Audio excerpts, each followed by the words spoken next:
En pénétrant dans ce lieu maintes fois côtoyé, on ne peut s'empêcher de ressentir une certaine émotion. Les murs restent habités par celle qui a tenu à bout de bras ce restaurant. Il était le repère des footballeurs et un lieu incontournable pour se marier, pour les communions, les baptêmes ou tout simplement pour faire la fête et se rencontrer.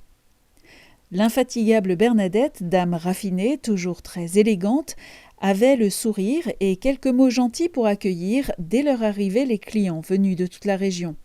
Février 2020, sur l'autoroute, l'histoire s'est arrêtée avec brutalité. Il reste aujourd'hui cette photo, le souvenir d'une bâtisseuse, la photo d'une jeune femme au milieu de ces murs qu'elle a fait construire au fil des années et qui font la force et l'originalité du renommé restaurant chez Bernadette. Aujourd'hui, l'ensemble du bâtiment d'une surface habitable et de restauration de 956 mètres carrés est à la vente.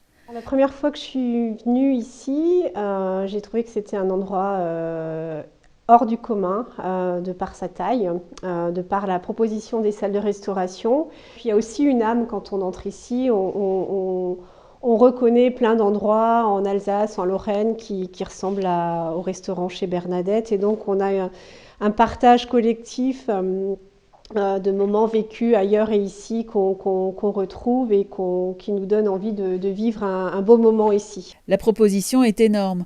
Au rez-de-chaussée, l'espace est composé de 5 salles de restauration déployées sur 540 mètres carrés, des espaces de 25, 160 et 200 couverts.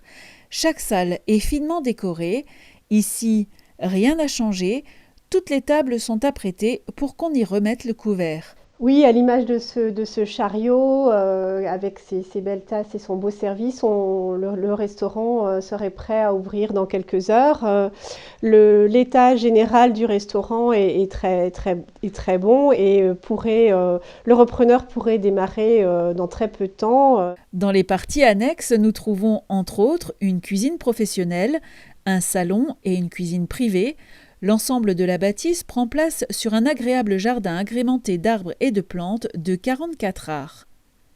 Il y a aussi la possibilité de garer plusieurs véhicules et d'aménager 2 dépendances.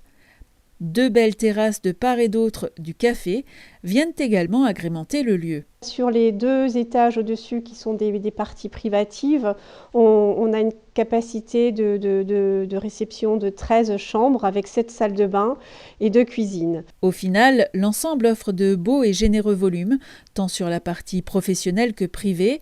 Le potentiel existant est énorme et les possibilités de développement également. Ici, on peut faire un gîte, on peut faire des chambres d'hôtes, on peut organiser des séminaires, on peut réouvrir le bar, on peut également faire des chambres d'hôtel et pourquoi pas ouvrir un nouveau restaurant, ce qui permettrait une nouvelle proposition par rapport au secteur. Voilà.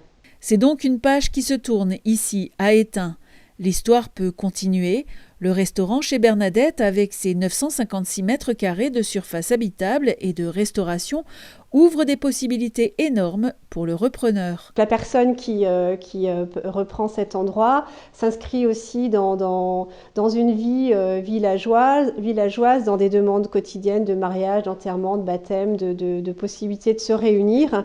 Et aussi avec cette possibilité de bar ici qui ne demande qu'à réouvrir ses portes et donc de redonner une vie pour les jeunes du village et puis des villages environnants et pourquoi pas des touristes qui ne manquent pas de venir ici puisqu'on a de très beaux endroits à visiter aux alentours. Toute personne séduite et intéressée par cette bâtisse de caractère au cœur du village d'Étain est invitée à prendre contact avec Anne Échinger au 06 76 29 75 10.